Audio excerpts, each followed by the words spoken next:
future and all that kind of stuff. What's your personal prediction for the future?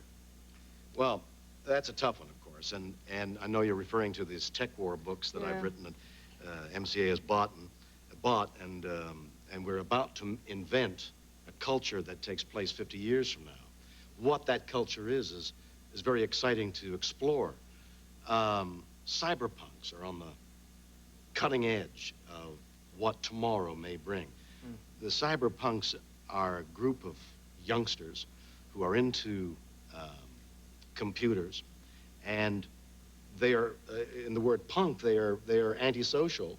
They believe freedom of information is everything, and they should have access to all freedom, and there should be no boundaries. So that a kid, for example, recently totally disrupted a 911 computer system, was arrested, was very proud of himself. Another kid who was so depressed about his personal life began to erase things that he had written in the computer newspapers, bit by bit. Finally, he had obliterated everything that bore his name on the computer. He had committed electronic suicide, and then he killed himself. Those kinds of things are the cutting edge of what tomorrow may bring. Tomorrow is an electronic age. Tomorrow, if we use our wits and our senses, and we come to our senses, there's hope. If we grab a hold of what is being offered now and make it work, there's hope. Population is the big problem, overpopulation. But there is reason to believe that it can happen. And cyberpunk, which I bring up because it's part of what this tech war series of movies will be, offers some illustration of what the future may be. Clothing made by computers. Making love by computers. Stop. Stop. Stop right now. Do not go any further. But imagine a body stocking wired in some fashion that your girlfriend puts on. Right. You're on location 3,000 miles away. You phone her. You get her on the phone. Right. You put on the glove.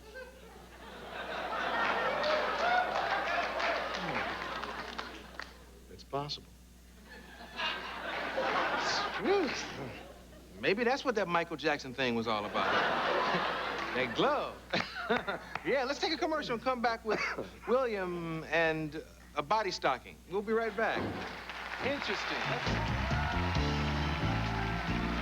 Talking to William Shatner. Oh, good picture. What have you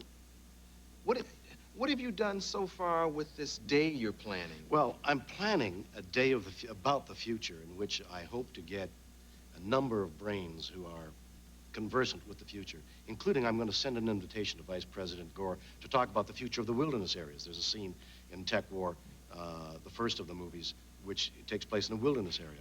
And I want to hold a symposium that'll be open to the public and the press and talk about what the future will hold. This very thing you're talking about, the hush that settles over the audience when you say there's hope, it's palpable what they feel. Yes, they want hope, and this show is going to try and express that. Yeah. Can you explain why I love 911 so much? Why do I love it so much? I love 911. It makes me laugh. It makes me cry.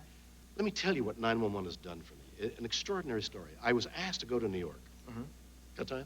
Yeah, but now you're serious now. I am absolutely serious. Okay. It makes me laugh and cry more than any other show on television. Okay. There are funnier things there, and there are sadder things there than I've ever seen on anything else. That's why you like it, and that's why I like it. And people are heroes. They go out of their way, and they extend their lives.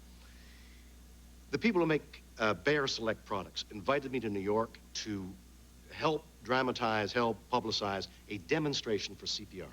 The people giving the CPR demonstration were the Bedford-Stuyvesant Volunteer Ambulance Corps.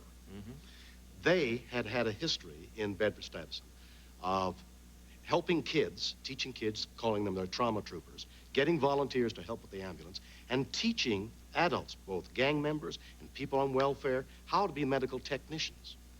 And they have placed, in the last 6 or 7 years, 400 people in meaningful jobs and people who have gotten off a no-end situation. They've come to Los Angeles to start that. Tomorrow morning, I'm going down there, and to greet the first 60 trauma troopers as they begin their program in the inner city of Los Angeles. We're inviting them to our horse show here in 2 weeks' time.